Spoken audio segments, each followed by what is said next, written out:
Ndichikutambirai zvekare pano paZerare 263 pano pachange ndichikuzivisai manews updates ezvinhu zviri kuitika munyika yedu yeZimbabwe. Kana uchiri munyowani pathis YouTube channel kusubscribe mahara utina on the notification bell so that patinodzoka neamwe manews updates uchange uchingozvionera.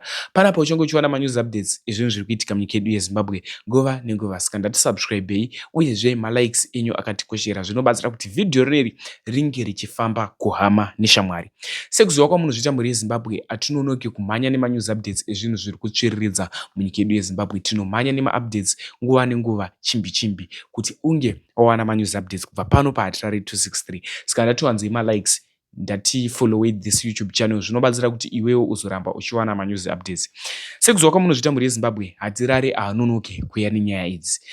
Update yandanonzwa muzora nhasi iupdate iyo tarisivha sad news tichingoti rest in peace kuna Farai, ngazore murugare. Tingisina tarisiro izvi zvinhu zvatinge tisina kutarisira senyika yeZimbabwe, sevehukama, seshamwari.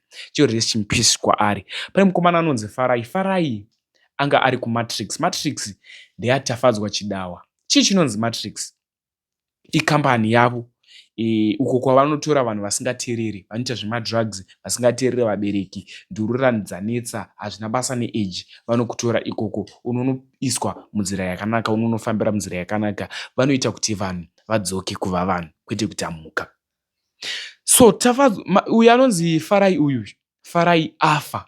Vamwe ndo vari kuti madrugs anga atomukonzeresa nekuti paakambobuda masocial media achibvunzwa kuti waita nezvei akataura zvekuti aita zvemadrugs. So zviri kunzi madrugs ndiwo anga amukanganisa, ndo kutaura kuita vanhu macomment section, asi zviri kunzi abuda ropa mupfungwa ndo maabuda kusvika afa. Chiko rest in peace kwaari. Vehukama ndavachemene tariro, mashamwari ndachemene tariro, nyika yeZimbabwe ndatichemene tariro. Matrix yakashata here kana kuti yakanaka? Tafadzwa oramba achienderera mberi here nebasa rake, kana kuti iwewe uri kuti basa ndarimire kana zvadai?